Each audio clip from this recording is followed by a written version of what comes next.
this is Cheri at djsundry.blogspot.com, and I am starting a new project, and it's a project quite unlike anything I've ever really done before. So I'm going to kind of walk you through it as I go through it, and we'll see if it turns out the way that I hope it does. So I have entered a letter swap, and you probably saw the letter I received from my partner a while back. This is my swap partner's name is Bree, and so I have a big B here. Now I picked this up at Hobby Lobby, and it wasn't until I looked at it through the camera that I realized that to me it kind of looks upside down. I don't know, you'll have to tell me.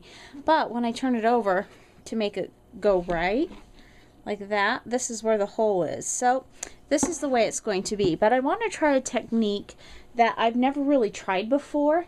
I don't know if it's going to work, so you'll be here to see if it does, and if it doesn't, well, I guess I will just be starting all over again later. So I hope not, because I had to go to the city to get this. I don't think I can get it out in the smaller town where I live, so I hope this works. I should have bought two. But anyway, so what I did is I took some lace that I had, and I took some Mod Podge, and I have Mod Podge the lace to the letter B. So that was kind of the first and second step, because then I also had to trim it out. So I am going to let this dry overnight, and then when we come back tomorrow, I'll show you the next step. So thanks so much for stopping by, and we'll be back with another step.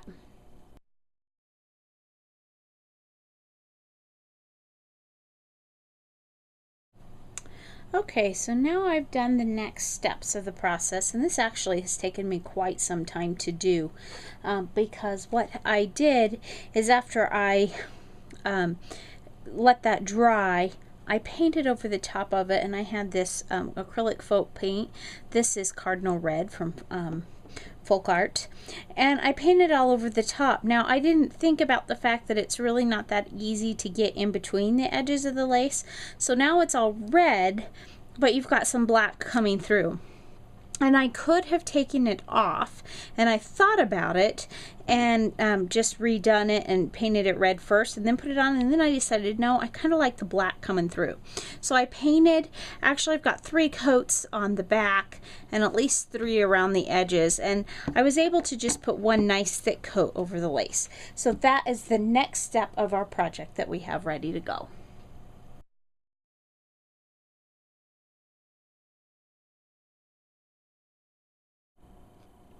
Okay, so I'm back, and I think I am all finished, and I will show you the finished project in just a minute. I am not going to fib to you at all.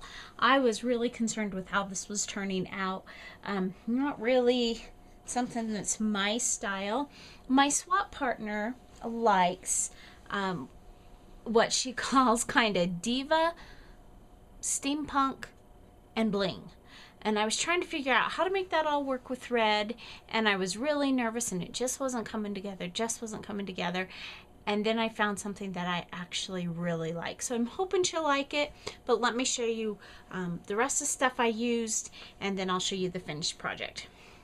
And so I went through my stash, and I found this trim, and I had picked this up several months ago at Walmart, and it's just a really pretty trim with kind of this, reminds me of kind of the flopper area, beads, and just really pretty trim. So I found some of that, and I found this trim as well, and this is just more of those trim.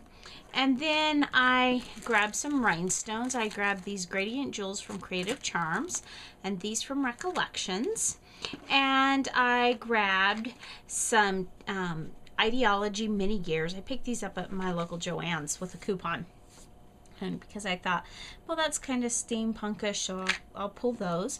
And then I used Tuxedo 3 Girl Jam crinkle ribbon, and I used the rest of my dress white. I have a little bit here that I think is actually some sterling from the Tuxedo and sterling packet, and I also used some of that. And then I had this trim that I had picked up at Joann's, and it's kind of like a vinyl or a leather trim, And I had picked that up at Joann's, and so what I did is I cut them apart into little mini flowers, and or I cut the flowers apart so I'd have separate flowers. And so let me set these things aside and I will show you the finished project. Now I've already shown you the back that looks like this, and it's kind of all painted, and this, it has an actual hanger so that can be hung on the wall. And here we have the front. So up in this corner I used my hot glue gun and I just glued down the trim, and then down here is where I really played and had a lot of fun. I made 3 flowers. This is the dress white flower, this is the sterling, and they're very similar to each other but not exactly the same.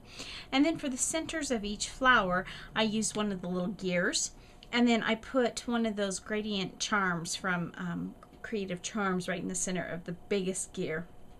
And then I tucked in some of those vinyl flowers. There's a couple of those in there, and lots more little sprockets, and then some more bling, and that's from Recollections.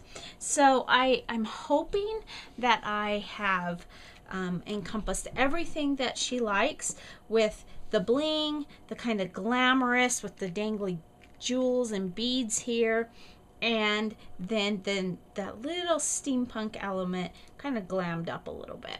So thanks so much for stopping by today, and remember, take some time to enjoy the little things. Have a great day. Bye.